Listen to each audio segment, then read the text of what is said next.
You were watching Seinfeld or Will and Grace or Two Broke Girls, you probably never realized a Pittsburgh guy was producing those shows, and his name is Tim Kaiser.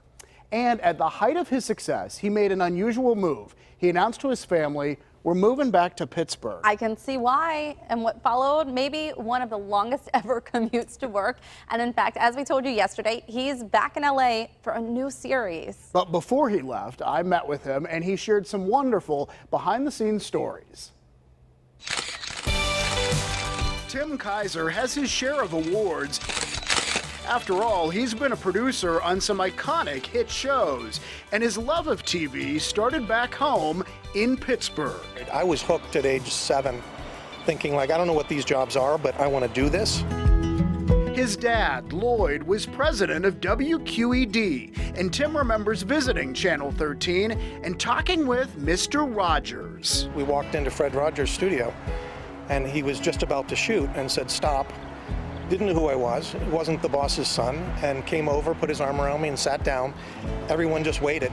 It's just something Fred did when he saw children. The entire crew was ready to go, and he sees you, and then he stops. Fred was always there, and it was always that warm, calming, it's almost like you were getting counseling at age 8, which we all need, of course, you know. Tim started his career at a public TV station in Kentucky before moving to LA. His first big break was working on a Mary Tyler Moore comeback series. And then, coming off John Candy's enormously popular movie Uncle Buck, Kaiser was offered a job. 13 episodes of a TV version. But before he could sign, he was offered 4 episodes and half the money to work on a show with someone named Seinfeld. He remembers his first meeting with Jerry Seinfeld and co-creator Larry David. They start fighting. Literally, Larry's pacing around, being Larry David. Jerry's sitting there, calm down. It was so interesting and funny, and I thought, I left there thinking I should run fast. Or is this the most unusually creative thing you could come across? Of course, the gamble paid off big. I'm out. He was the producer of what's now considered one of the best comedies in TV history. Grace, you look pretty too. He went on to produce Will and Grace, where he remembers luring big stars to be on the show. Here's how he snagged Cher. She had a Mattel doll coming out. And it wasn't out yet, and so I called the manager and said, what if we write a storyline around this doll, that Jack has the doll? If I could turn back time.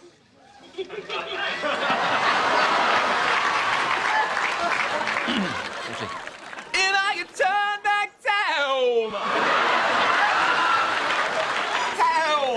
And he got Madonna to do the show after he learned she loves white English roses. So I started sending $300, $400 bouquets to her manager every single day until I get the call like, what's with the roses? It was after Will and Grace that he and his wife made the decision to move back to Pittsburgh. But then came the call to co-executive produce Two Broke Girls, and that's when his extraordinary commute began. I'd go out there for about 8 months, and every Friday I'd fly back here and get in. By the time I was home, it was 2 in the morning, and I'd fly back every Sunday night. Now he's back in LA, about to start a new ABC sitcom starring Kira Sedgwick, who's perhaps best known for the crime drama The Closer. It'll mean more travel time for Tim. Crazy, hundreds of thousands of miles. You have a lot of frequent flyer miles. Oh yeah. They know me. They're like, can I get you something? Tim. But for Tim, it's the best of both worlds, a Pittsburgh home and a Hollywood dream come true. And by the way, that decision to turn down Uncle Buck, Yeah. brilliant. Because Uncle Buck, the series, was canceled after just a few episodes. Seinfeld went on for 9 years. So that was a Seinfeld. pretty good gig. Yeah. Yes, I remember the episode where Kramer slept for 15-minute increments to make up, so he had more time in the day. Best. Okay, so we have a producer. We have Jill. Right. So how does Jill's job as a producer differ from Tim's job as a producer? Well, Jill, sort of does everything to make our show happen, and he sort of does the same thing. He doesn't direct the show, but they give him the script, and then it's his job to say, okay, we're going to have to hire these people. He hires the crew. He keeps it, manages everything. He oversees it all and makes it happen, handles the logistics. Awesome. Yeah, and one of the other, this this was so fun when he said they started Seinfeld, and so they taped a pilot and they showed it to like a test audience, and the test audience said, Jerry Seinfeld can't act, Kramer is way over the top, and there's no woman in this because originally Elaine didn't exist in the show.